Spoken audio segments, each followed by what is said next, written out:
Hello, I'm Alan Lewis, and I'm here to demonstrate the Doppler effect. But first, let me explain what is the Doppler effect. First thing we have to learn about is relative motion. If an object passes a stationary object, it seems to move past equal to its own speed. But if two objects moving towards each other pass each other, they have relative motion equal to the sum of their speeds. Now this relates to waves as well. When an object moves and it transmits waves, the waves gain relative motion, which increases its frequency, causing it to be perceived as a higher pitch. So as an object moves towards an observer, it seems to have higher frequency due to its relative motion. And as it moves away, it seems to have lower frequency, causing lower pitch to be observed.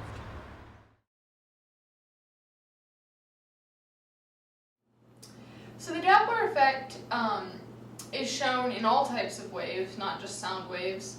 So that includes physical waves, you would see in water, sound waves, and also light, which the Doppler effect in light is what gives the red shift or blue shift to stars that is used to see whether stars are moving away from us or closer to us.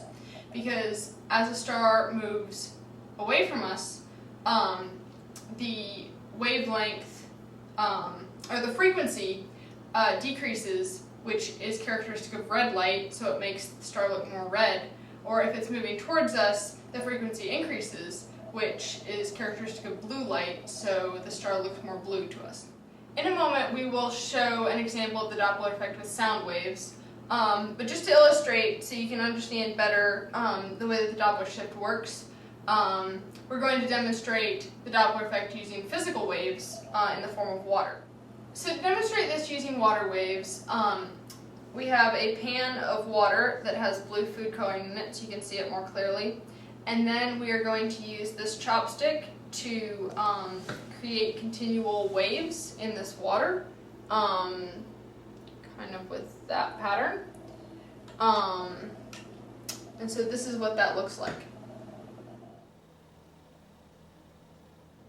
So in what you just saw, as this tip of the chopstick was approaching this edge of the dish, the waves were bunching up as it approached this edge, so they were having increasing frequency. Whereas if you looked behind where the chopstick was moving across, they were further apart, which would be the lower frequency. So if you were seeing this in a sound wave, where they were bunching up closer to the direction they were traveling, that would be a higher pitch sound. You would hear it as a higher pitch sound. Whereas the area behind it, where the frequency was lower, would be a lower pitch sound. And that is how the Doppler effect works. And it's a way to illustrate it visually.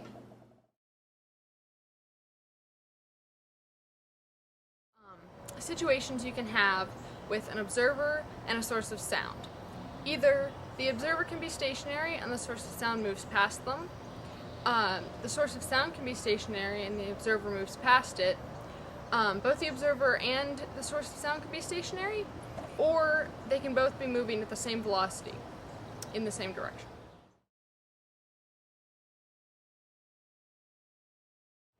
So we decided to test each of these situations with two different types of noise. One of them is a Vuvuzela, which sounds like this, and a recorder, which sounds like this. We chose these because they have very different sounds, so it will help to illustrate that the Doppler effect, no matter what the original pitch is, has the same effect on the pitch when there's relative motion.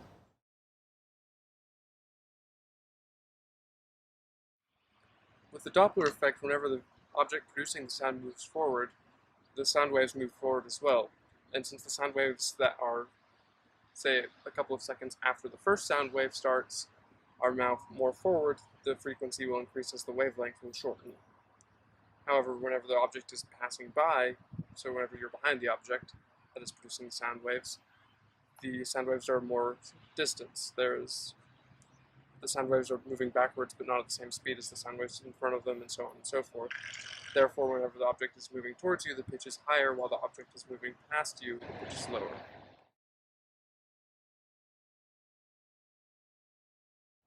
So to illustrate when the source of sound is passing a stationary observer, we are going to have each of the instruments played in a car that is moving past an observer standing by the side of the road.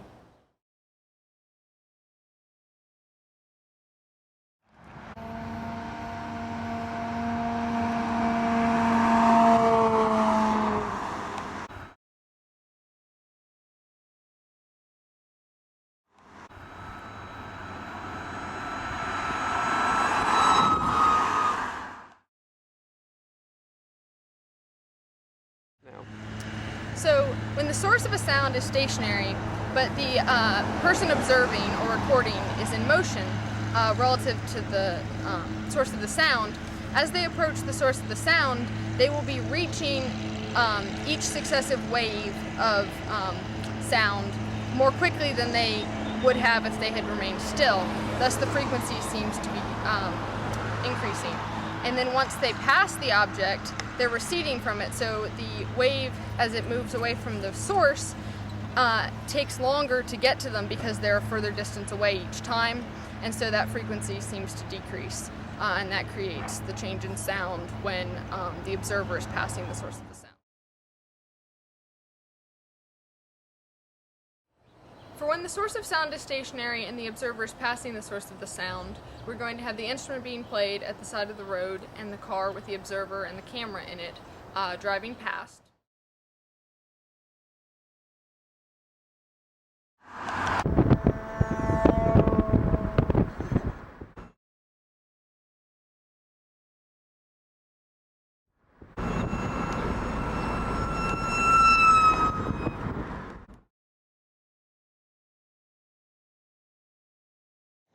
So in cases where there isn't relative motion, the Doppler effect doesn't occur because, say if two objects are stationary, when the sound is emitted from one, the other is the same distance always. So if it is always emitted at the same frequency, it has to travel the same distance unless it has the same perceived frequency from the stationary observer.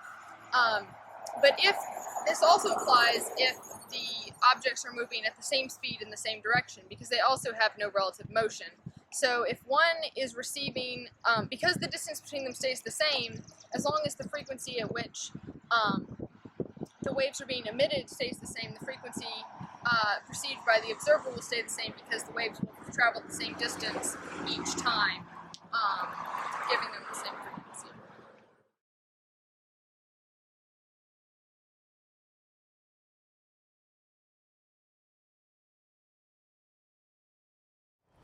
For when both the observer and the source of the sound are stationary, we're going to have the instrument played when the car is stationary and the observer is standing next to the car.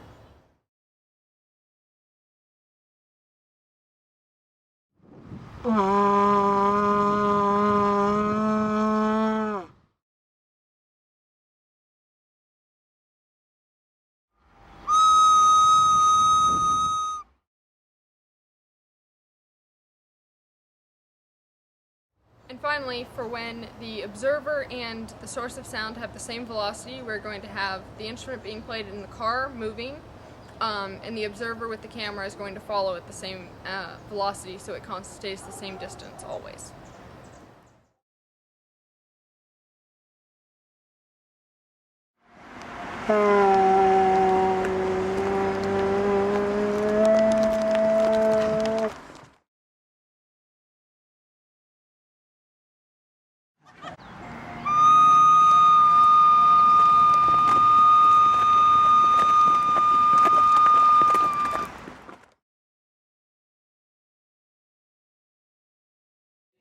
In the form of water waves,